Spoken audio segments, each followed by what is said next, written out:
আশকারায় বাংলাদেশে এভাবেই প্রকাশ্যে হিন্দু নিধনের স্লোগান দিচ্ছে কট্টরপন্থীরা। শুধু মুখে নয়, দিকে দিকে হিন্দুদের উপর হামলা করে তা কাজেও করে দেখাচ্ছে জামাতি মৌলবাদীরা। বাংলাদেশে ইউনূসের বর্বর বাহিনী ঝাঁপিয়ে পড়ছে হিন্দুদের উপর।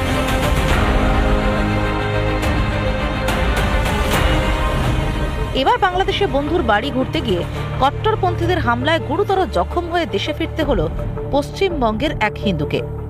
গেদে সীমান্ত এলাকায় বন্ধুর বাড়ি গিয়ে দুষ্কৃতীরা তার উপর হামলা করে, কেড়ে নেয় টাকা পয়সা, মোবাইল।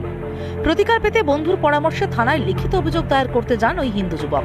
সেখানে তাকে এলাকার মৌলবাদীরা বাধা দেয় ও হুমকি দেয়। ইউনূসের বর্বর পুলিশ তাকে সহযোগিতার বদলে হয়রান করে। তার কাছে জানতে চাওয়া হয় কেন তিনি বাংলাদেশে আসতে গেলেন। প্রাণ হাতে নিয়ে ভারতে ফিরে ভয়ঙ্কর সেই অভিজ্ঞতার কথা শোনালেন আক্রান্ত সায়ন ঘোষ। আমি তো দুটোই ছিলাম, ইন্ডিয়ান হিন্দু, তো আমাকে তো বাঁচানো তো দূরের কথা, আরো মানুষ অ্যাড হয়েছিল মারার জন্য। ইউনূস সরকার যে বলে এক্সিস্ট করে আমার তা তো মনে হয় না, কোনো সরকারই যে এক্সিস্ট করে ওই দেশে আমার মনে হয় না। কারণ না স্বাস্থ্য ব্যবস্থা খুব একটা ঠিক আছে, না প্রশাসন তো একদম শেষ।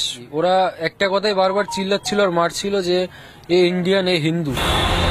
আমাদের মাননীয় মুখ্যমন্ত্রী দেশ বিরোধী যারা বাংলাদেশপন্থী ভারত বিদ্বেষী ভোটের লোভে তিনি কোনো মন্তব্য করছেন না, তাদের কোনো পদক্ষেপ নিচ্ছেন না। চোখের সামনে আরো একটা পাকিস্তান হওয়ার পথে বাংলাদেশ। এখনই ইউনূসকে শিক্ষা না দেওয়া হলে আর কবে?